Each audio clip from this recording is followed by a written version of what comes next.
ایک شخص نے ایک خوبصورت لڑکی سے شادی کر لی۔ بہت محبت کرتا تھا اپنی بیوی سے، مگر ایک دن اس لڑکی کو جلد کی کوئی بیماری لگ گئی، جس سے اس کی خوبصورتی روز بروز گھٹتی جا رہی تھی۔ ایک دن اس کا شوہر کسی سفر پہ نکلا۔ واپس آتے ہوئے اسے حادثہ پیش آیا جس میں اس کی دونوں آنکھیں جاتی رہیں۔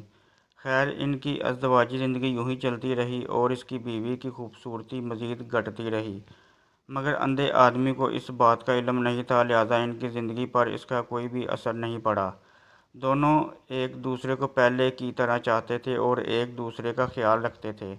خدا کا کرنا ایسا ہوا کہ ایک دن اس لڑکی کا انتقال ہو گیا۔ اس کا شوہر نہایت غمگین تھا اس صدمے سے، جس کے باعث اس نے اپنا سب کچھ فروخت کر ڈالا اور اس شہر کو چھوڑ کے کسی دوسرے شہر جانے لگا۔ جاتے ہوئے راستے میں ایک شخص نے پیچھے سے آواز دی اور کہنے لگا، اکیلے کیسے جاؤ گے؟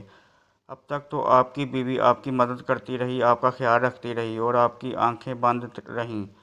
اندھے آدمی نے جواباً کہا، میں اندھا نہیں تھا، مگر ایسے دکھا رہا تھا جیسے میں اندھا ہوں، کیونکہ اگر اسے یہ پتہ ہوتا کہ میں اس کی بدصورتی دیکھ سکتا ہوں تو یہ احساس اسے اس کی بیماری سے زیادہ تکلیف دیتا۔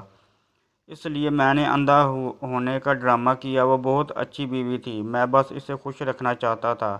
اس واقعے کو بیان کرنے کا مقصد اس سے سبق حاصل کرنا تھا کہ کبھی کبھی ہمیں کسی کی غلطیوں پہ اندھا بننا چاہیے، ان کی غلطیوں یا خامیوں کو نظر انداز کرنا چاہیے تاکہ ایک خوشحال زندگی گزار سکیں۔